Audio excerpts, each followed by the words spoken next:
Okay, so first we need to make a change of the due date. If you didn't catch this in class, this is due February 8th, not January 8th.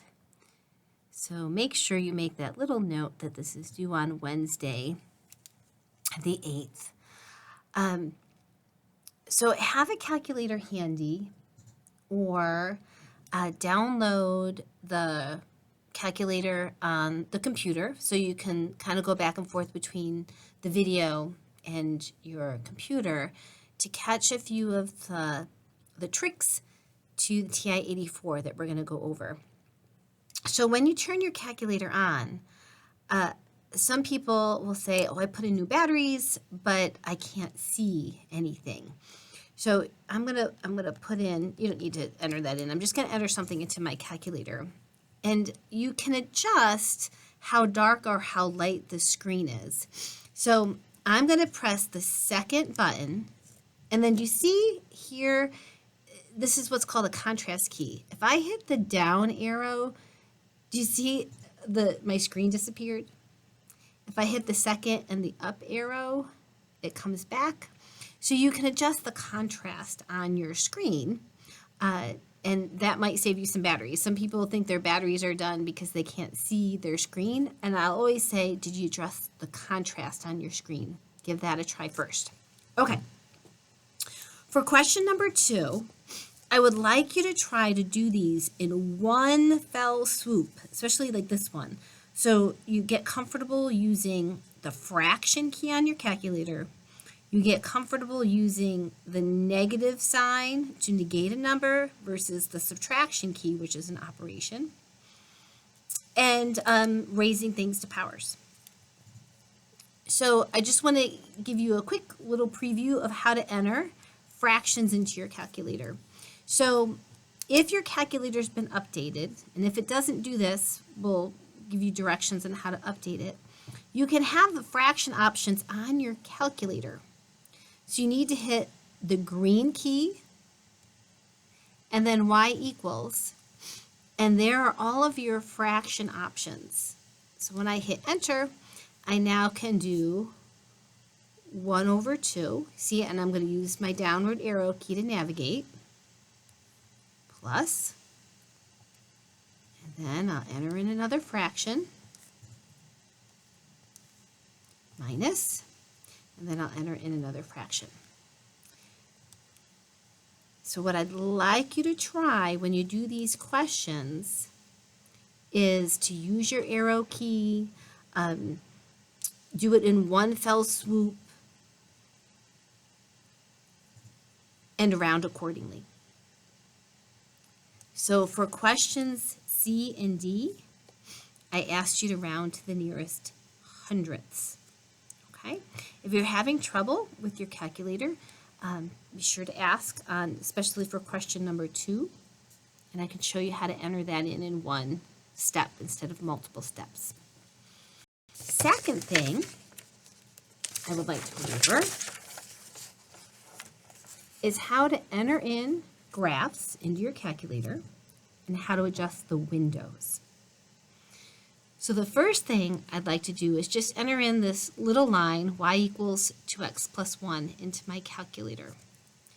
So the y equals option is in the upper left-hand corner of my screen.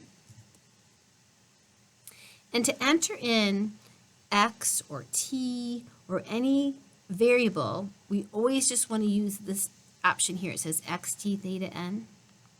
So to enter in 2x plus 1, I'm going to use that key right there that has the x on it on my calculator. So to graph this in what's called the standard window, it's like a standard sheet of graph paper, we want to hit zoom and then number 6. You can arrow down to 6 or just hit option 6 on your screen. And you should get a nice looking line with an increasing slope. The window option on your calculator adjusts your viewing screen. So what I just looked at was a window where x started at -10 it went up to positive 10. And then the X scale, I asked you about this. The X scales are what the tick marks are worth. So they're each worth 1. So I'll have 10 to the left of the origin and 10 to the right of the origin. And then the Y min, the smallest will be negative 10, the largest will be 10, and then my X scale is also worth 1. So if you look at your graph, you could count over 10 tick marks to the right of the origin, 10 tick marks to the left of the origin, and then 10 up and down from the origin. So the X min is negative 10, the X max is positive 10, the scale is 1, the Y min is negative 10, the Y max is positive 10, and each tick mark is worth a value of 1. Now, because our window is longer in the left-right direction than it is vertically, do you see that a tick mark worth a distance of 1 is a little bit bigger along the XY than it is along the X-axis than it is along the Y-axis? Because I have to fit in 10 tick marks in a smaller space up and down than to the left and right. So if you are looking at a graph under the standard, it might be a little distorted because the tick marks aren't worth the same length.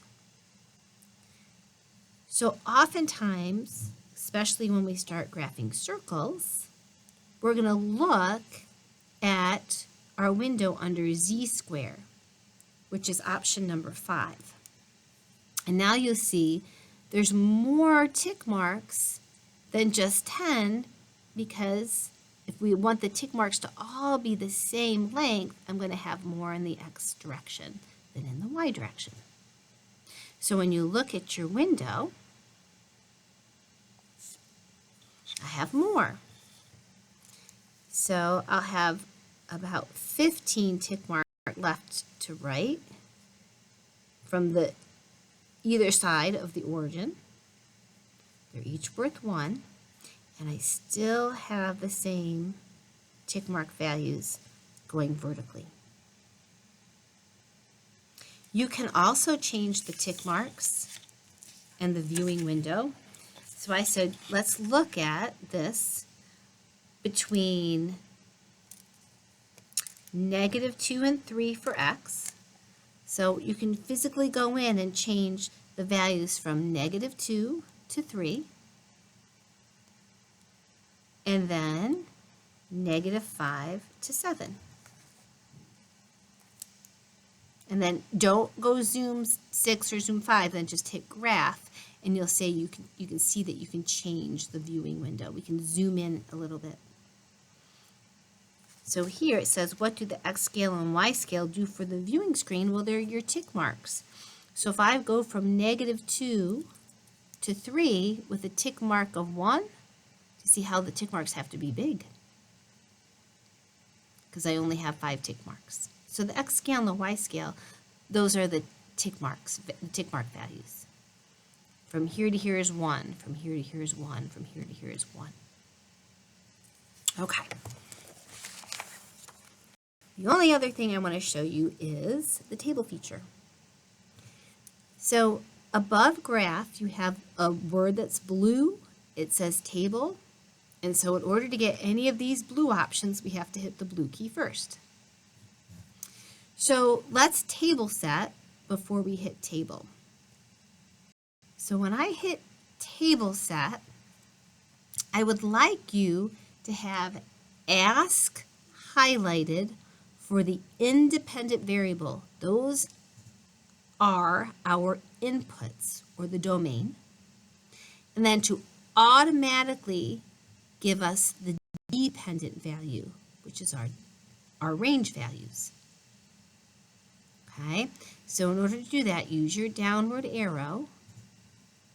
Okay, when the feature you want to select is highlighted, like blinking, just hit enter, and it'll make it so that the default will be ask, and then auto. And then hit enter on auto. So when I go to table,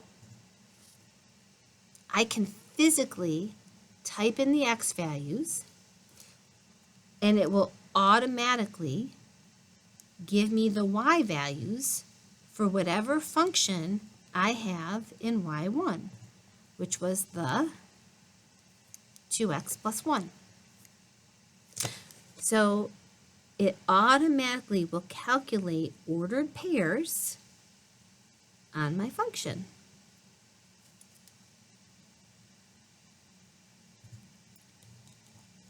So now what I'd like you to do is I want to put in a quadratic, not a linear function, but a quadratic. So let's type in 2x squared minus 4x minus 3 into my y equals.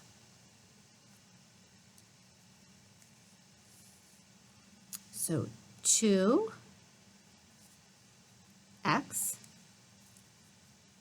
you can hit the squared key or raise it to a power, squared, and then have your square in there, bring it down, minus 4x minus 3. Now there will be values in your table already, but you can type right on top of those. So negative 3, negative 2, enter, negative 1, enter, 0, enter. So what it's doing for us, it's calculating these values. Given an input, it will automatically give me out the output. So fill in the function, fill in the table. And then the last little bit is the intersect key.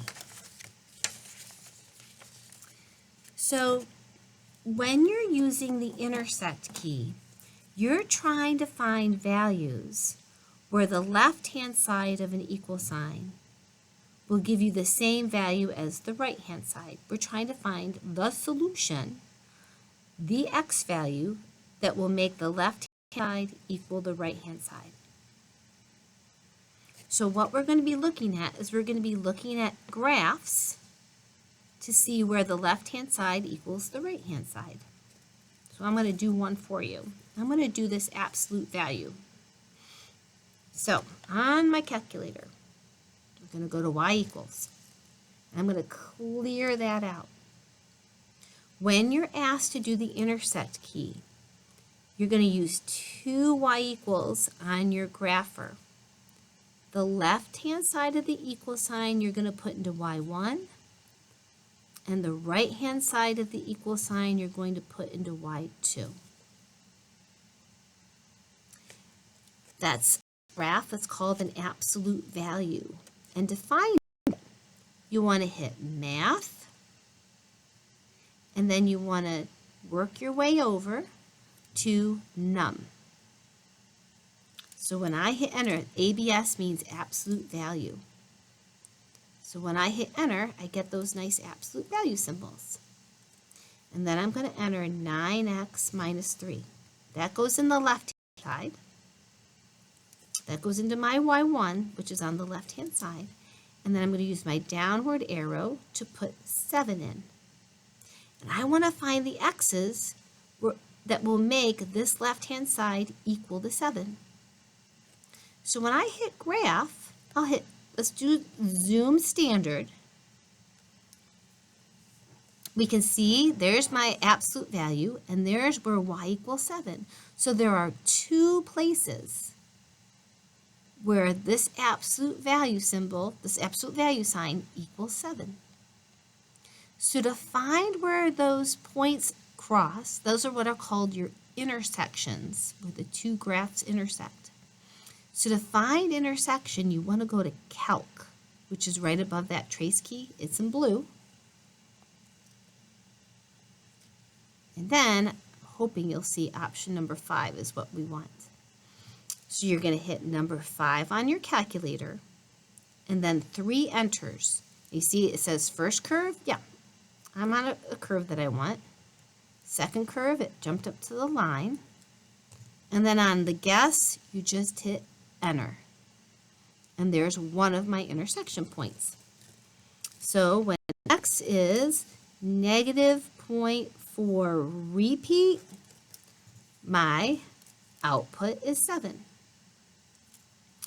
So if you went through that cycle again, it's going to find the same point.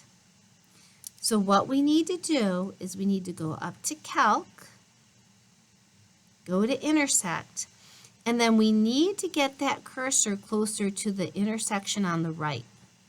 So I'm just going to use my right arrow to get that. Do you see how it's working its way to the right? So now it's closer to this intersection than that intersection. So then I just hit enter 3 times. 1, 2, 3. And there's my other point of intersection.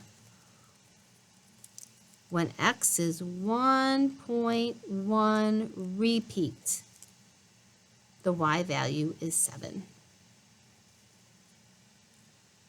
So what I want you to do is I want you to repeat for this graph, y1, y2, and then repeat for this graph, y1, y2, and then use your intersect option to find out the x's that make the left-hand side equal to the right-hand side. The rest of this, oh wow, we've done questions like it in class, so please give it a try, and we could talk about it on Monday. Okay, let me know if you have any questions.